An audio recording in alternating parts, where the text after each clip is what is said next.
Hey there, everyone. How you doing today? We are back with my good friend Dion. How you doing, buddy? I'm doing good, Mike. Howdy. Awesome. Awesome. Hey, so one of the things I wanted to talk to you about is I am starting to see a little bit more inventory coming up. I'm starting to see some landlords who are, I don't know what the right word is, scared, maybe the right word, about changing tax laws going into effect next fiscal year or next calendar year. And I'm just curious, are you seeing the same things? Could these Biden tax changes come up, really increase inventory enough that we would see it, you think? I actually think that's happening already. Mm, I am active in a lot of Facebook groups, the Real Estate Rookie group, the Official Bigger Pockets group, and of course, one rental at a time, your mm, Facebook group. But people are posting, agents are posting, I have a seller that wants to offload this property before capital gains doubles or the 1031 goes away in different posts. And a lot of investors think of how we would buy and sell a property. So those tax implications don't really matter to a buy and hold investor who doesn't plan on selling. mhm. The stepped up tax system going away kind of kind of affects us, but that's our kids' problem more Yeah, than our problem. And we forget that there are many investors who don't look at real estate like an investor does. They invest on emotion. And that's true. thinking that the tax laws are going to change, I think people are going to sell properties that they might not have intended to sell for the next 10 or 15 years because they're thinking of forever instead of this one person in office for however many years that's going to last. That's an excellent point. As much as I try to take emotion out of it, almost be robotic when I evaluate deals, I have to tell you, sometimes like I still remember the property I sold this year. I'm like, I gotta sell that thing. It's been performing so badly. But yeah, emotion, I could see that, right? Especially if you are a mom and pop landlord, mom and pop meaning, 20 units or less. And you've had a rough 12, 14 months, right? If you have 20 units, probably two, maybe four of your tenants weren't paying or were paying less than they could have. And if that's where you are, you were probably break even, and some landlords were taking money out of their accounts to feed the beast because you still had maintenance, still had property taxes, still had insurance, all of those things. But you know what? I think it's a double whammy. I think a lot of people were hurt from last year. I think a lot of people are coming out of this going, "Oh my God, property values are up. I want to sell before prices fall." I think that's another thing. It's all emotion. And then they're going, "Oh my God, I pay 53% next year or 20% this year." I think you're right. I think it's a combination of all three of those things. It's just like, I'm done, sell. And it's purely emotion. It's not even logic. I think it's one of the reasons why people really should be doing the work every day, because in the next few months, we're going to have more people like we're already seeing in the groups that want to offload properties before the tax changes go into effect while the prices are still as Mhm. high as they are. Let's just say hypothetically next year, all of those tax changes pass with a high enough vote to actually go into law. Yep.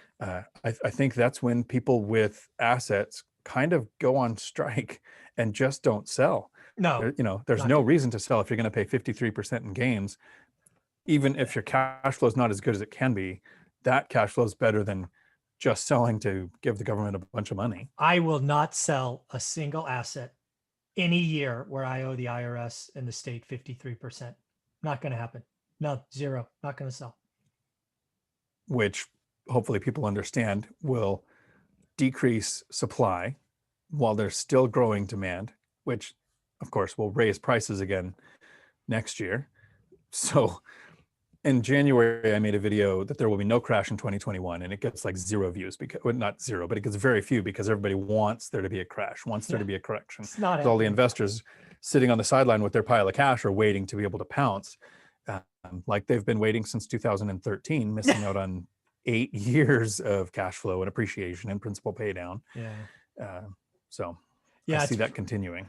yeah, I think you're right. I had not thought of that, right? I think we're going to get more inventory this year, and that's going to stop probably late October because you still need to close before the end of December.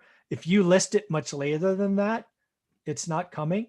And then I guarantee you, people in my position that have the choice whether to sell or not, we are not going to sell. That's going to, I think about all of these people and all of these hedge funds who bought stuff during the 2010 crash, like the best time ever to buy. They're sitting on thousands and tens of thousands of homes. You're going to go to them and say, hey, we're going to charge you 53% if you want to sell.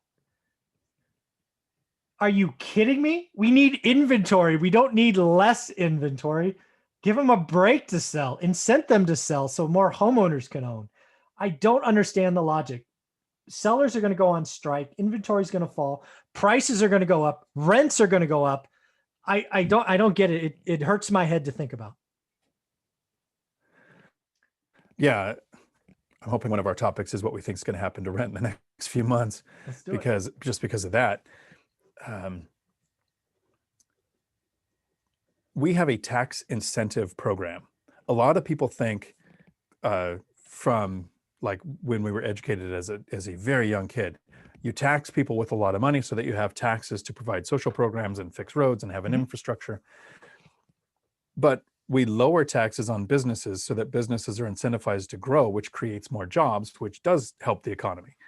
So when we talk about things like doubling the capital gains tax, which will reduce the number of things that are sold, it's going to be very painful trying to be a buyer a year from today. Oh, it's going to be bad. It's going to be so bad. And again, the problem with hitting the capital gains is it's an optional activity. Nobody puts a gun to my head to sell. I, as the owner, can decide. And given that it's optional, I promise you, most people in my position are going to say, I'm not going to give you 53 cents so I get 47 cents. I will keep an asset, even if it just cash flows $50 a month. It's just not going to work. It's going to be bad. So I think that's great. We will do another video about rents, because I think we both have our thoughts about where rents will go in the next 12 months or so. So Dion, how can people find you? I have a YouTube channel, Dion Talk Financial Freedom, and I am on Facebook, Dion McNeely, and I like to answer questions. So feel free to reach out. And some people say, I'm sorry to bother you. I have a question. That's not a bother. That's why I'm trying to share this information. I enjoy helping people if I can. And look him up on Bigger Pockets. He's very active on Bigger Pockets. All right, Dion, thank you very much, buddy. Thanks, Mike.